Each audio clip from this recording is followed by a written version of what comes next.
Hey guys, welcome. So in this video, I'll be dropping a quick recap of day one. Like, we're going to look at what happened after the male housemates entered the house, the bonding, the head of house challenge, and the possible ships that are about to sell. Yes, ships are forming already. We're also going to be looking at a fight between the head of house and Imisi, and also the blowout by Isabella.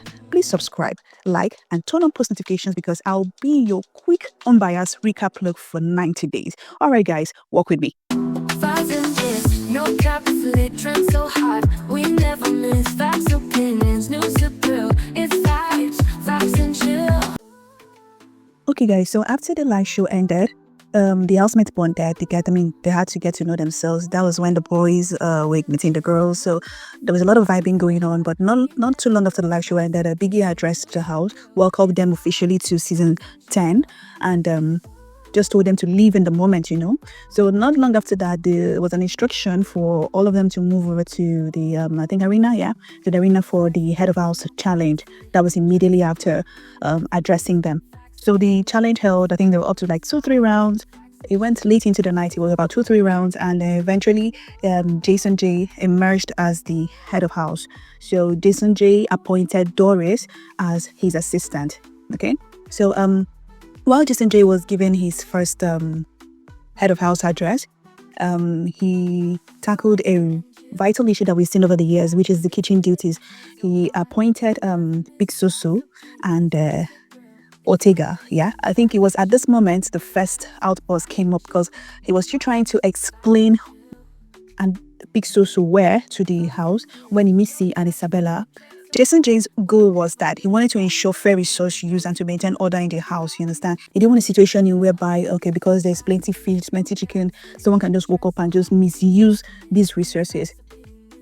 Imisi and Isabella reacted to this. They interpreted this as a restriction to their autonomy, okay? So Imisi's point was that she will not accept that, as no one is wasting any food at a time, and she will only cook what she wants to eat. That Jayson J or anybody in charge can't just order them and make them eat what other people are cooking.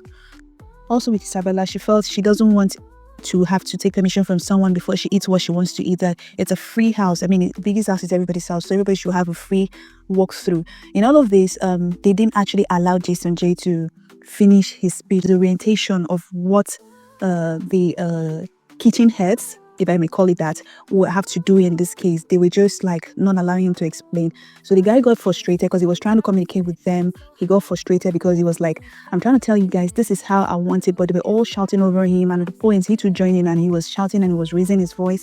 And he was like, people are not listening to me. I'm trying to talk to you. I'm trying to explain what is going on. People are not listening.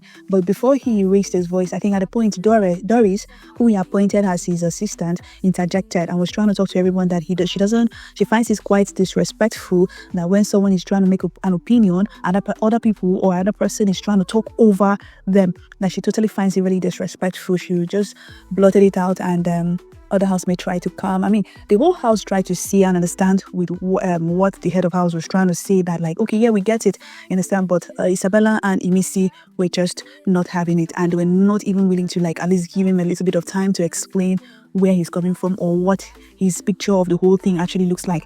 So moving on, but the head of house was really upset and was like, you know what, at this point, I don't really care.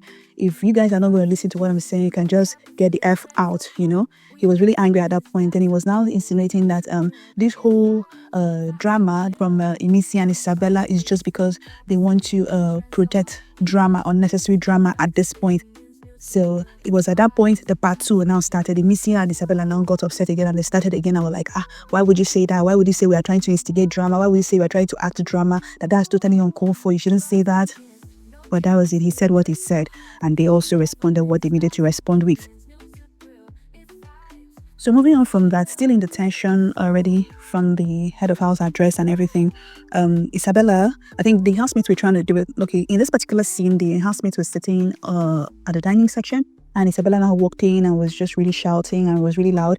and was blowing hot all over the housemates and was like expressing her anger towards their attitude by carrying food upstairs. So in our opinion, that is a dirty behavior. Like, why would you take food upstairs? Like, food is meant to be eaten in the kitchen or dining area downstairs, and she now stressed that when she cooks, she cleans up after herself, that she doesn't really understand why housemates would like want to carry stuffs up. I think what she actually saw in this case was a banana peel, if I'm not mistaken, because she actually did mention of it that banana peels could attract cockroaches and ants, and she finds it really dirty to have those kind of stuffs littered up in the dressing section and the beddings and all that. She had a point in no doubt, but what other housemates were trying to interject to her was that, yes, you have a point in what you're saying, but the way you're saying it and you're shouting it all over the housemates as if they are your children, it doesn't really sit well with everyone. And everyone is an adult. If you want to communicate, you can actually communicate in a very polite manner. But she wasn't just having it. She laid her point and she left it at that. We also had a moment where Doris had a conversation with Jayson. Remember, Jayson is the head of house and Doris is the assistant, where she expressed that she likes Imisi's energy, as she likes Imisi as a person, but she doesn't think that Imisi understands English. I think she was an eye-opener on Imisi's character. So she was trying to tell Jayson that, yes, that Imisi's energy is good, she vibes and everything, but she doesn't think she understands English. Jayson and Imisi had a conversation after their fight. It wasn't immediately after, but like later on into the night, they had their fight. Jayson was trying to explain to Imisi, but had a hard time as Imisi kept trying to cut him off before getting to his point.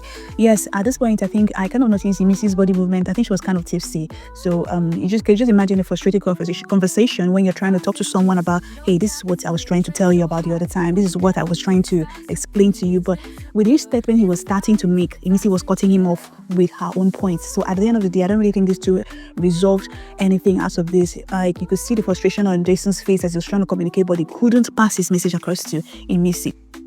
Then, guys, there was a game outside. I mean, this is quite new for the BBNaija era. I think the housemates were divided into house.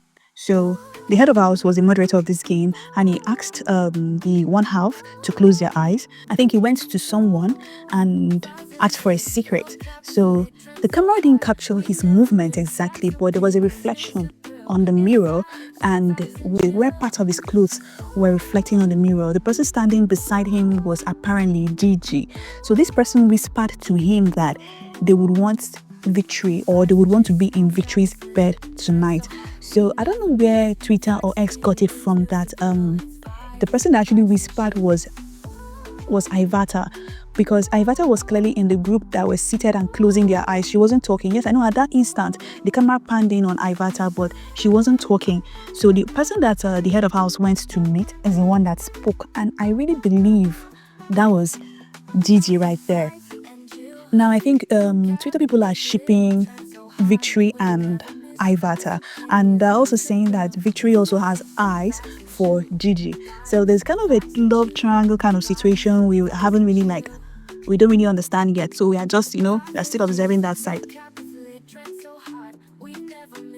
Then there was a brief moment of Imisi having a conversation with Denari, where she was emotional over how neglected she was back at home. At that point, everybody was like, this script again. We've seen this before, but we really can't say, there was alcohol last night, so everybody was tipsy. So it could actually be the girl was in her feelings. It could actually be a script, but I mean, that was that. So moving to ships now, let's look at some potential ships that could form. For Sabrina, I think she outrightly expressed that she's looking into Kola and Ortega. Isabella has been moving some kind of way with Culture, or should I say Culture has been moving some kind of way with Isabella. I mean, there was even a scene where she had fed Culture. Then there's Sultana, which from arrival, shippers were already shipping. I mean, there was even an AI-generated picture of Sultana and Kola floating around already. People are already shipping them together. There's Sultana and Kola. We're seeing some kind of prospects there, but it hasn't really sold yet. Let's just say the ship is still steaming. Then there's Gigi and Victory. I mean, from that game that happened, I really feel it's Gigi that made that statement, but let's see how it goes. But I know for a fact that the person that said that they want to be in Victory's bed tonight is likely Gigi. Yeah, it's likely Gigi. So guys, let's see. So which of these ships are you rooting for? Which of these ships do you think have potential? Are you a shipper? Are you a team strategic player? And also tell me, what do you think of Imisi? I mean, Imisi has been in the headlines from entering the house. People are saying she's copying white money strategy, are saying she's copying finance strategy, like she's being excessive with the drama and all that. What's your take on that?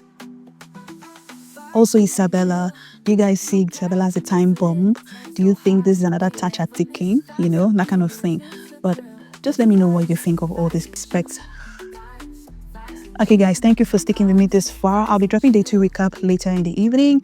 Please like, subscribe, and share this video. Hoping to see you on the next one. Stay blessed.